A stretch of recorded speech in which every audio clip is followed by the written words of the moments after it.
It's TA with MK. It's TA with MK. Gents and ladies, no time to waste. Don't be afraid, it's time to trade. Let's start your brains like high-speed trains. Storm these games like hurricanes. It's time to save this herd this days. Put on your cape and learn the phrase. It's TA with MK. It's TA with MK. Boys and girls, girls and boys, I want to welcome you back to TA with MK. My name is McKay, and this is our daily market update video. And we're going to go over Bitcoin, we're going to go over some altcoins, we're going to go over the charts I was talking about yesterday and how they've been doing. We already know they haven't been doing good. Bitcoin took up, but still, we will give you the update on them, and let's get the ball rolling. All right, so I decided to put myself up on the top.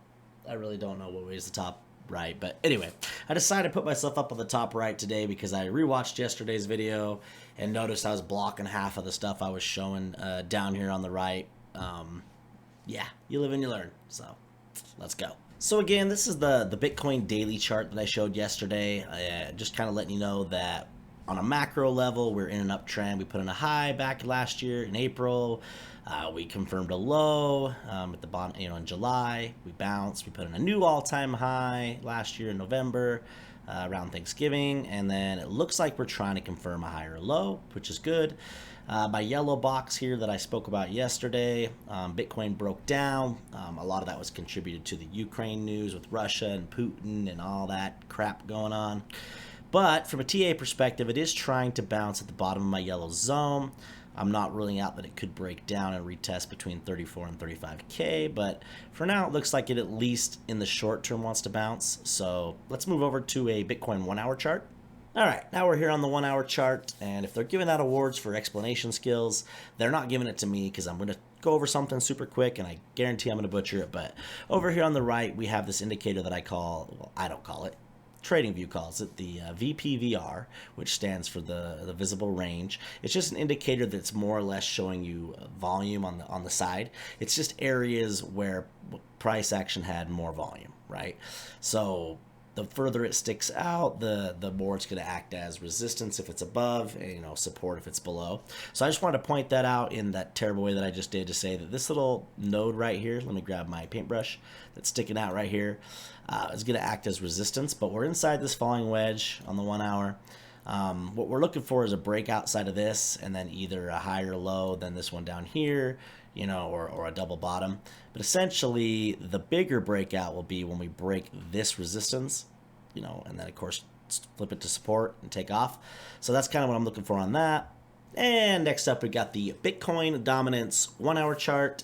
If you don't know what Bitcoin dominance is, check the link in the description for my video that goes over what Bitcoin dominance is and its correlation between money flowing to Bitcoin, altcoins, and in and out of the market and so forth. So if you don't know what it is for now, just know that if Bitcoin dominance is going up, that is bad for altcoins. If Bitcoin dominance is going down, that is good. That's basically that in a nutshell. Yesterday I covered that it was approaching this resistance. Since then, with Bitcoin taking a little bit of a poopy poop, it broke this resistance level. You can see this green wick right here. If I grab my paintbrush, it looks like it's already retested it. Potentially has flipped it as support, which is bad for altcoins. If you have a portfolio full of altcoins, I'm sure you've seen that they've been more or less retracing. And so at this point, if we were to zoom in a little bit, we zoom into like a 15-minute chart. We can kind of see the idea that I was referring to yesterday as far as an inverse head and shoulders potentially forming here on the Bitcoin dominance.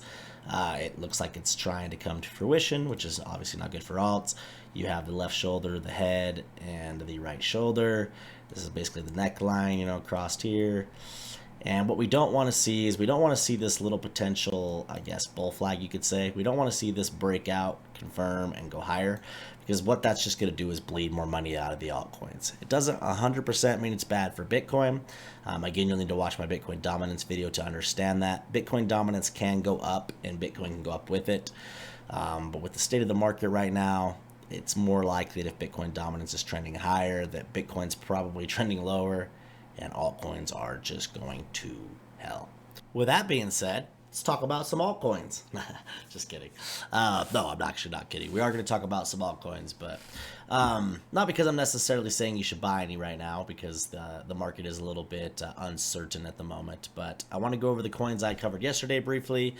And it's not all bad because, like I said on that first chart, it does look like Bitcoin's trying to find support. A lot of times when there's a lot of fear in the market and stuff, sometimes there's people or market makers that kind of already knew that was coming.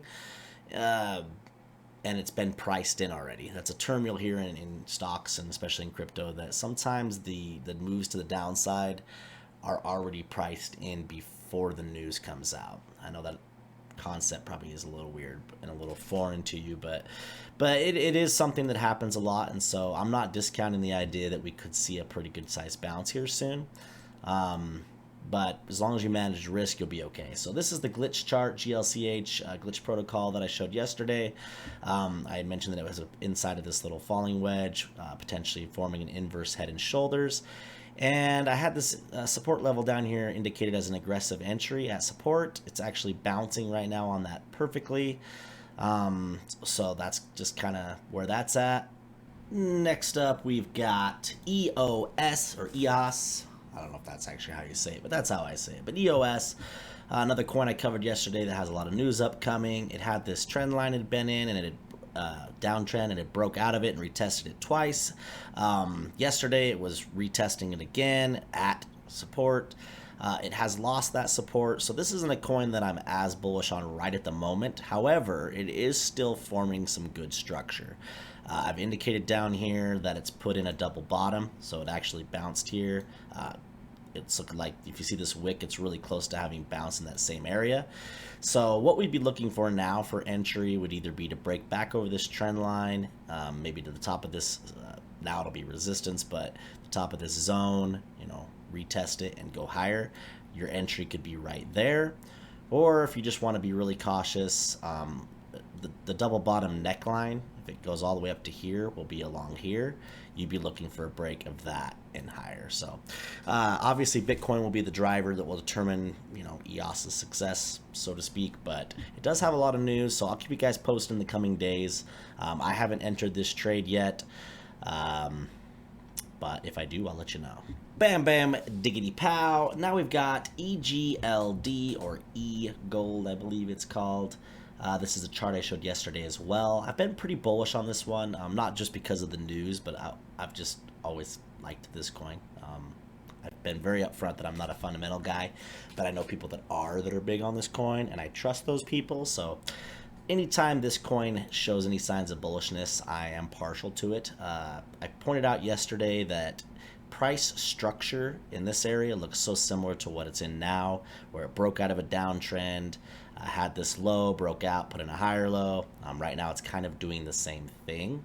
I even pointed out that it would be bullish if it bounced in this aggressive entry zone, and right now it is. Now, just like the last coin or every coin, Bitcoin will be the determining factor, but this is definitely one to keep an eye on. I am trading this one currently, not financial advice for you, but if you would like to, I would suggest a stop loss somewhere, just below this aggressive zone, just in case Bitcoin pulls back.